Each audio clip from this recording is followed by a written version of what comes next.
কেন তায়েববাসী নবীজিকে মেরে রক্তাক্ত করলেন?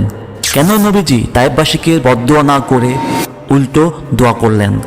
মক্কাবাসী যখন পাপের অন্ধকারে ডুবেছিলেন, তখন নবী করিম হযরত মুহাম্মদ সাল্লাল্লাহু আলাইহি ওয়াসাল্লাম মক্কাবাসীকে তাওহীদের বাণী শোনালেন। কিন্তু মক্কার কাফের কুরাইশরা ইসলামের পথে তো আসলোই না, বরং নবীজির উপর অত্যাচারের মাত্রা বাড়িয়ে দিলেন। তবুও আমার নবীজি বিন্দুমাত্র বিচলিত হলেন না, বরং ধৈর্য ধরলেন। একসময় নবীজি ভাবলেন, মক্কাবাসী তো ইসলামের কথা শুনল না, নিশ্চয়ই তায়েববাসী ইসলামকে আপন করে নেবে। তায়েববাসী ছিল খুবই বিচক্ষণ ও জ্ঞানের অধিকারী, যারা বড় বড় পাহাড়ে ঘেরা সুন্দর পরিবেশে বসবাস করতেন। নবীজি এক বুক আশা নিয়ে দুঃখ ভারাক্রান্ত মনে তায়েবে এসে পৌঁছালেন।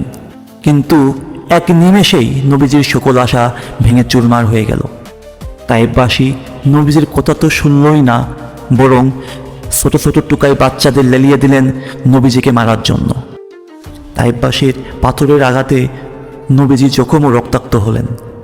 নবীজির পবিত্র মুখমণ্ডল থেকে টপ টপ করে রক্ত ঝরতে লাগলো, পায়ের পাতা পর্যন্ত রক্তে ভিজে গেল।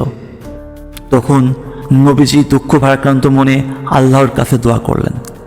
তখনই হযরত জিবরাইল ও পাহাড় পর্বতের দুই ফেরেশতা নবীজির কাছে এসে বললেন, আপনি শুধু একবার অনুমতি দেন, এই তায়েববাসীকে দুই পাহাড়ের মাঝখানে রেখে একবারে পিষে মেরে ফেলব।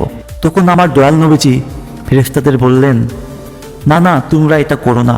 একদিন দেখবা এই তায়েববাসীর নতুন কোনো প্রজন্ম ইসলামের পথে এসে আল্লাহর ইবাদত করবে এবং আল্লাহর সাথে কারোর শরিক করবে না।